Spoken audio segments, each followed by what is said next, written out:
Hay dos emociones, dos sentimientos, que no sé si estaréis de acuerdo conmigo, pero creo que dominan en estos tiempos y el mundo que nos ha tocado vivir. Uno de ellos es el temor, el miedo.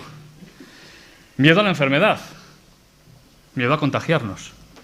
De hecho, aquí estamos todos con mascarilla, estemos o no convencidos de su eficacia. Y a pesar de cosas que se digan, que se oyen, lo cierto es que no necesitan perseguirnos para que nos pongamos las mascarillas, en la inmensa mayoría de nosotros, porque tenemos miedo. Miedo a que podamos infectarnos con este virus.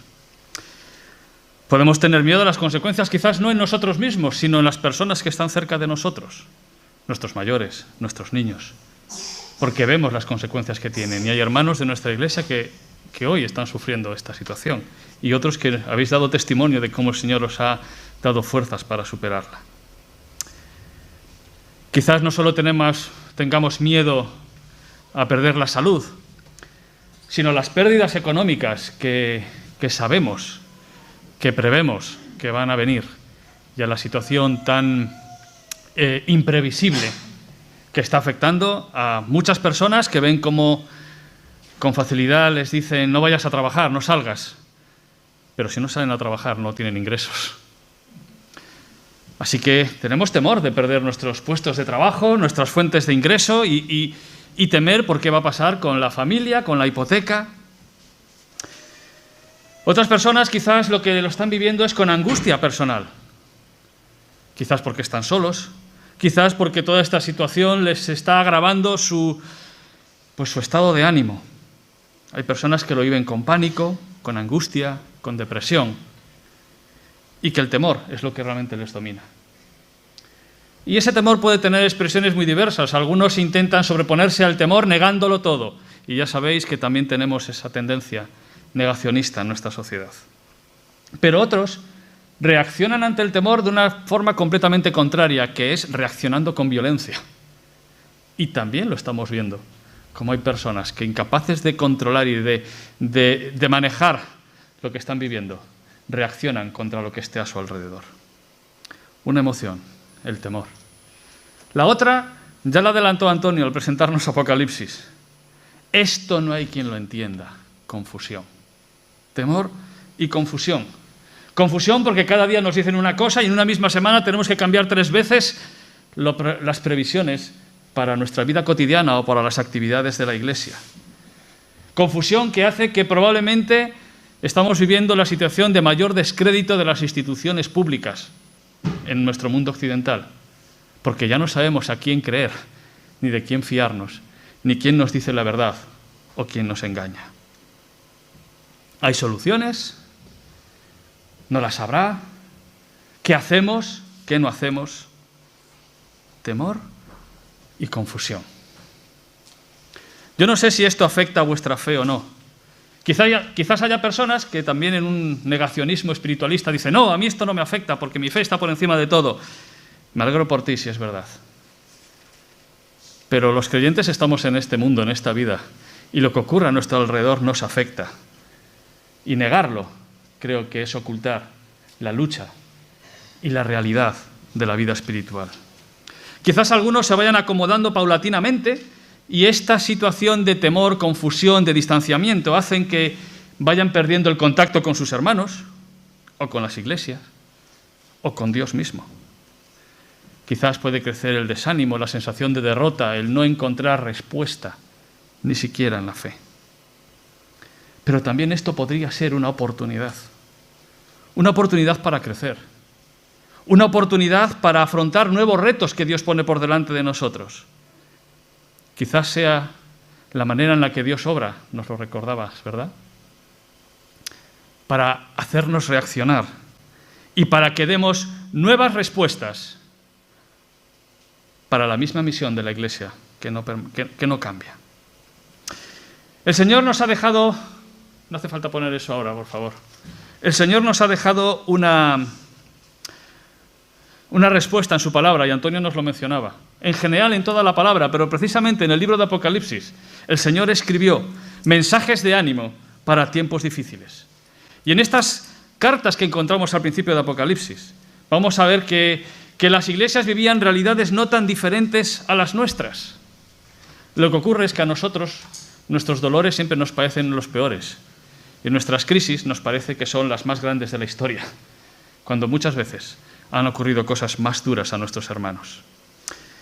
Creo que ante el temor, la confusión, quizás el desánimo o la incertidumbre, tenemos una necesidad urgente, y es cambiar nuestra visión a través de los mensajes que hay en la palabra de Dios, para que tengamos el ánimo genuino que solo pueden venir de parte del Señor y su palabra.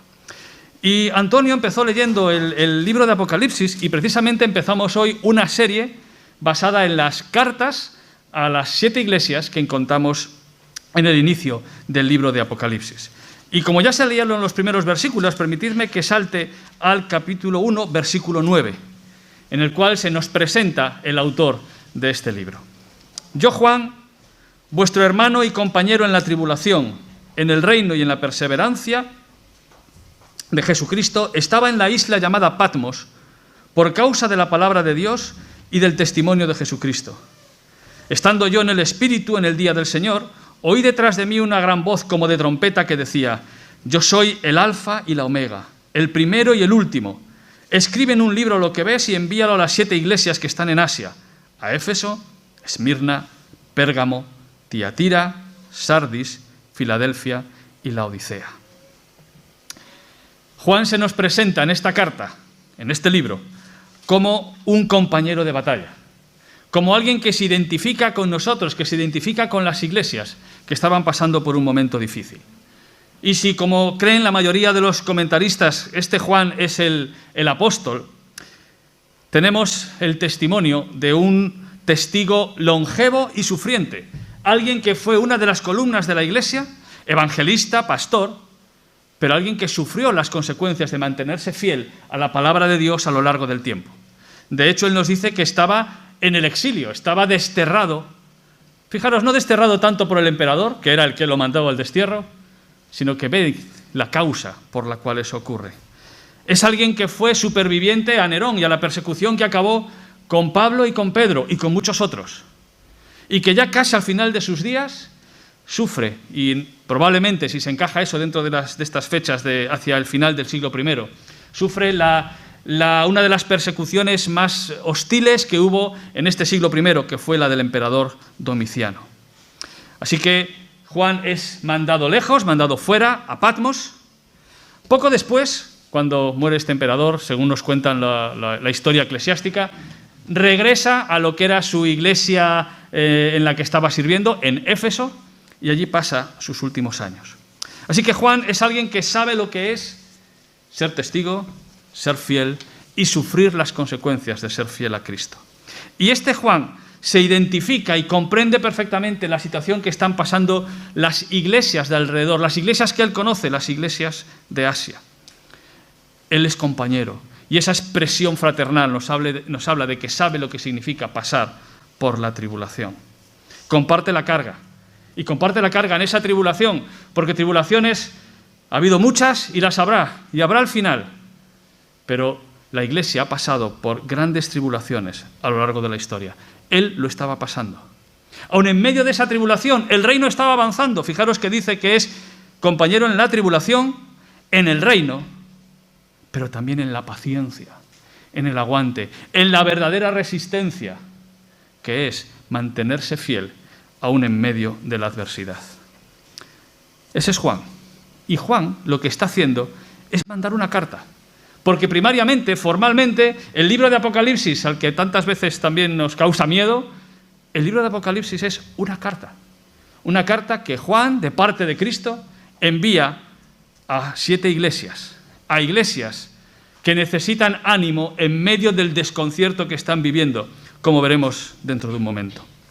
Es una carta para iglesias en tiempos de crisis. Iglesias que en el siglo I, o en el XVI, o en el XXI, sufren a una sociedad hostil y amenazante, o a circunstancias que parece que van a echar por tierra la fe y el avance del reino de Dios. Eran iglesias estas que probablemente estaban viviendo también estas dos emociones que os he compartido, temor y confusión. Estaban muriendo por su fe. esas promesas, esa expectativa de que Cristo venía, de que lo que iba a suceder pronto y que Cristo iba a reinar, en vez de eso, estaban viendo que el que triunfaba era el César, que los que sufrían eran ellos y que el reino cada vez más poderoso era el del Imperio Romano.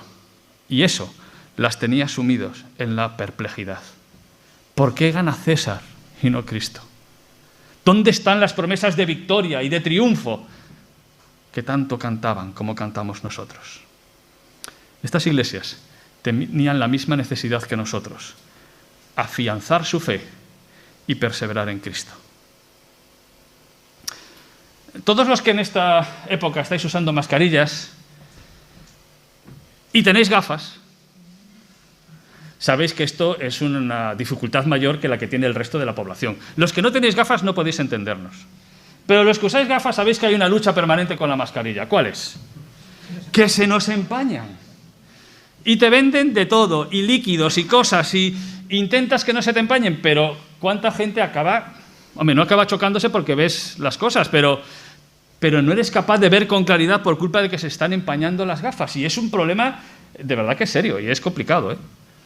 Los que además de tener gafas las tenemos progresivas, se le añade otra dificultad, y es que con la colocación de la mascarilla pierdes el punto de enfoque exacto de la progresiva y resulta que lo que antes veías con claridad, pues otra vez tienes que estar buscando el punto de enfoque porque eres incapaz de verlo.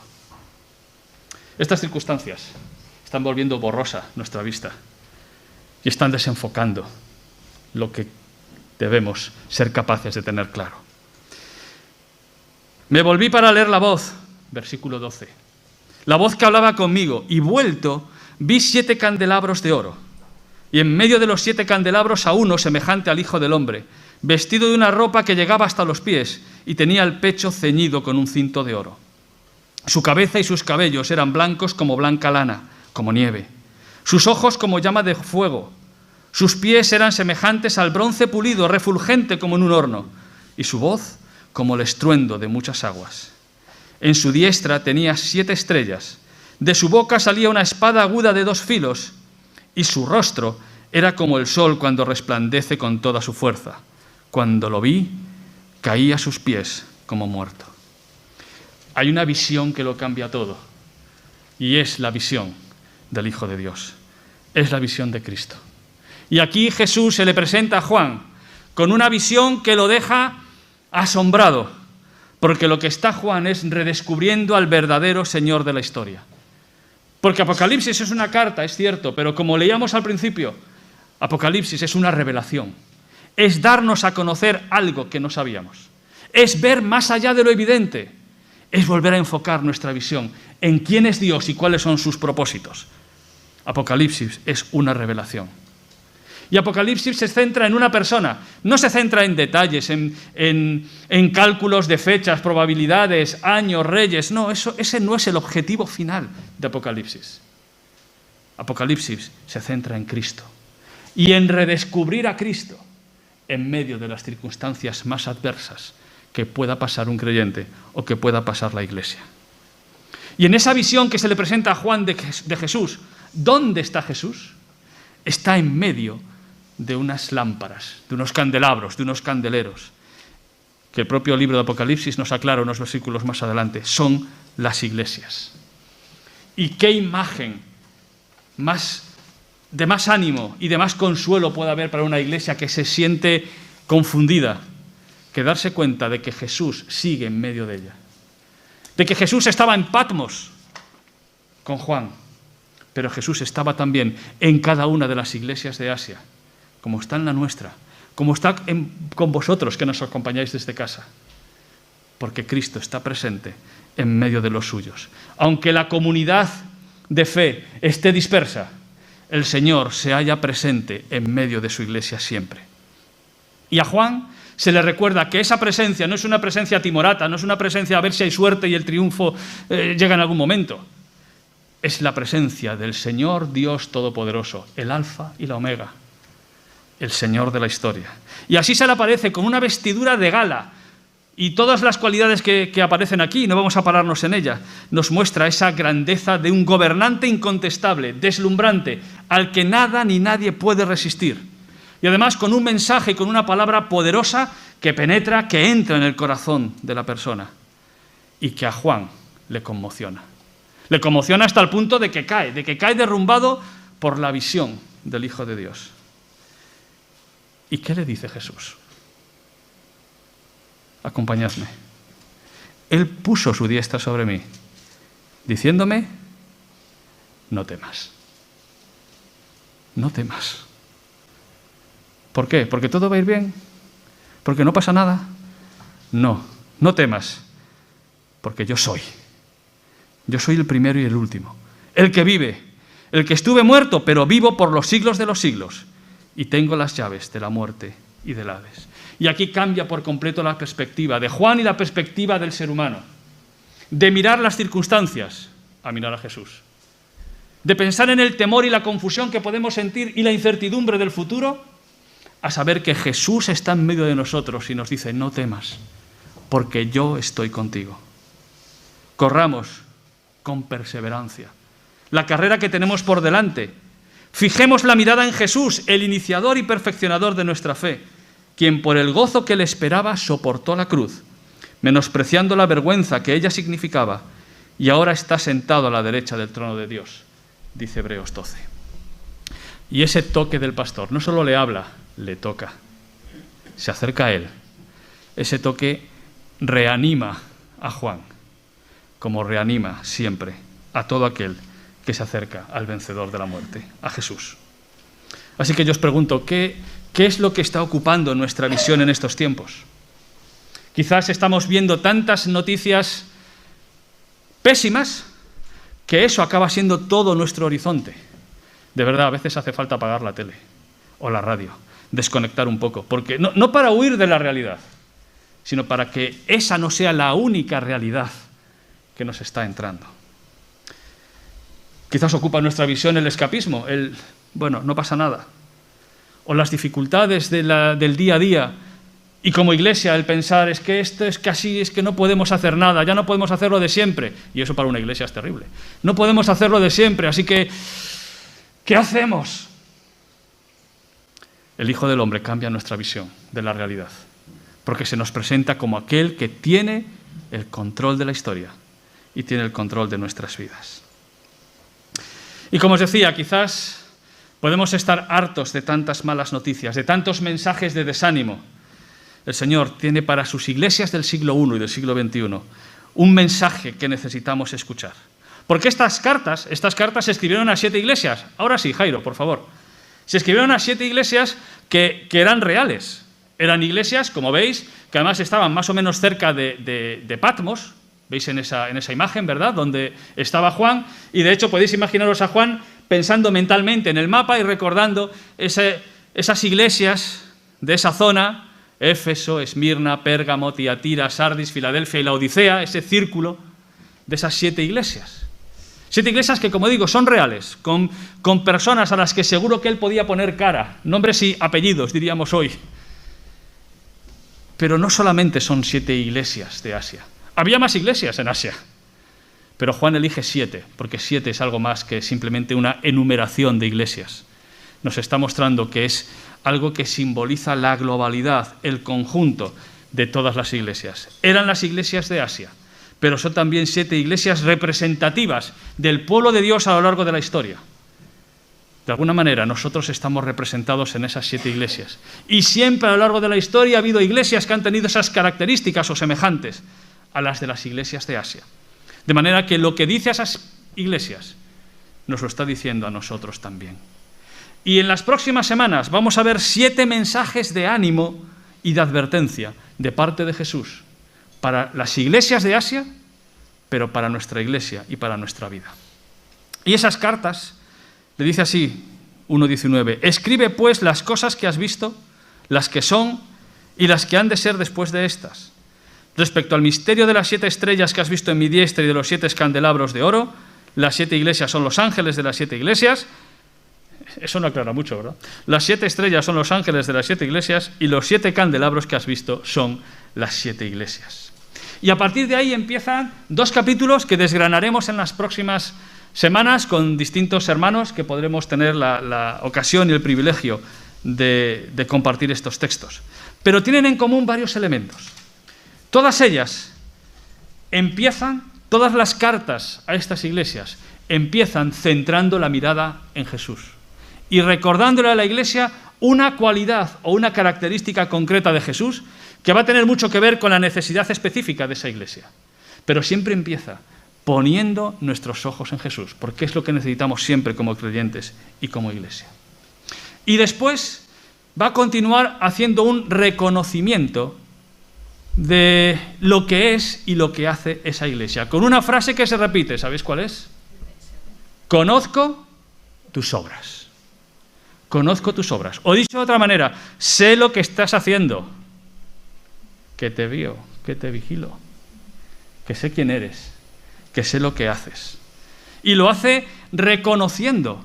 Y hay varias iglesias, 5 de ellas, en las cuales le va a reconocer los aspectos positivos de su trabajo, de su servicio, de cómo están manteniéndose en medio de las circunstancias. Hay 2 iglesias a las que no hay nada positivo que reconocerle. Qué duro, ¿no? Qué duro. Pero hay 2 iglesias que tienen esa situación. Aún así, Cristo sigue estando en medio de esa iglesia, a pesar de lo que estaban viviendo. Conozco tus obras. Ayer hemos celebrado el 503, ¿no?, aniversario de la Reforma Protestante, y a los protestantes, a los evangélicos, esto de las obras enseguida empieza a darnos repelús, ¿no? Como que, las obras. Porque al fin y al cabo la Reforma en parte fue una reacción a un cristianismo que se había centrado en haz obras para ganarte el perdón y el favor de Dios. Y evidentemente la Reforma redescubrió la verdad de que no hay nada que podamos hacer para ganar el perdón de Dios, sino que simplemente lo recibimos por fe. Es una dádiva, es una gracia de Dios. Pero como evangélicos, a veces al hablar de las obras, pues intentamos evitarlo. Pero sabéis, hay una pandemia muy peligrosa para el cristiano, y es el de pensar que puede vivir sin obras.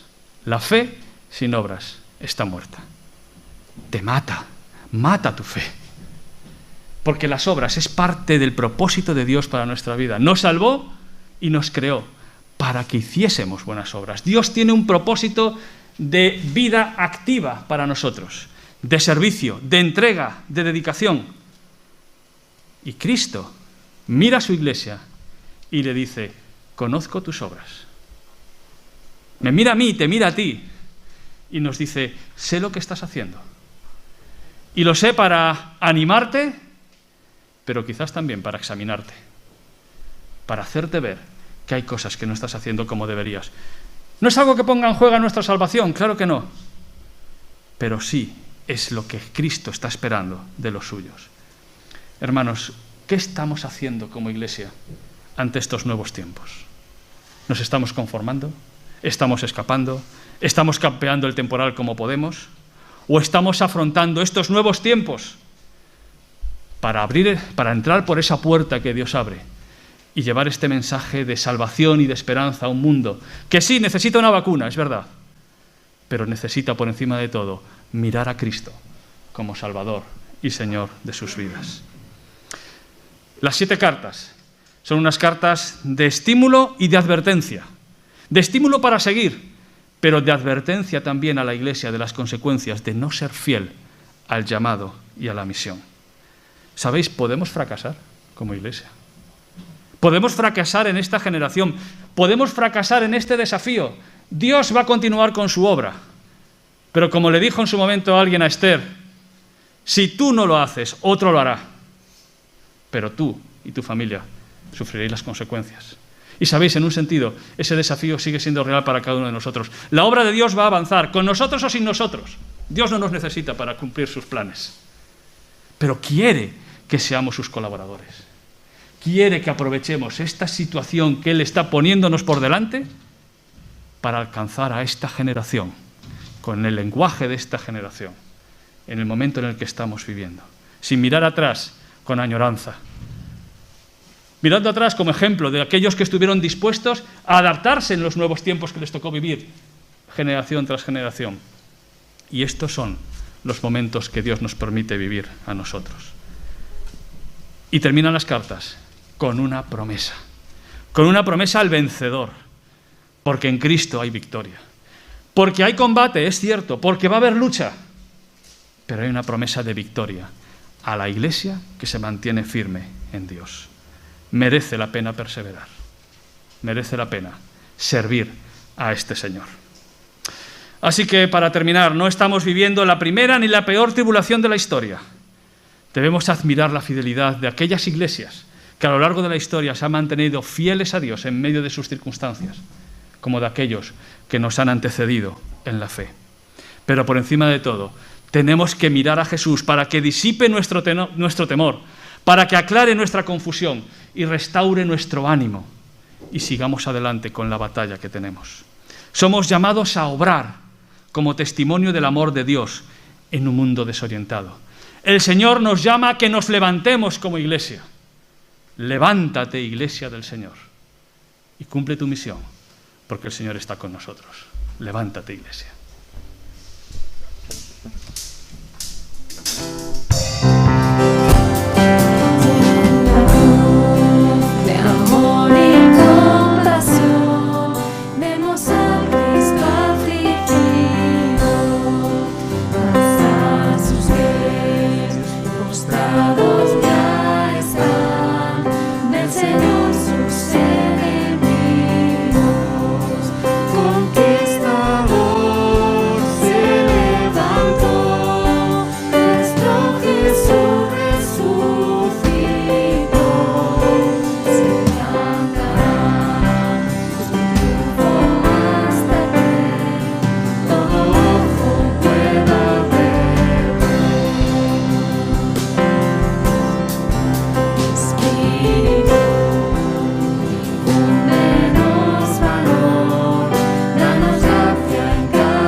Ese es el reto.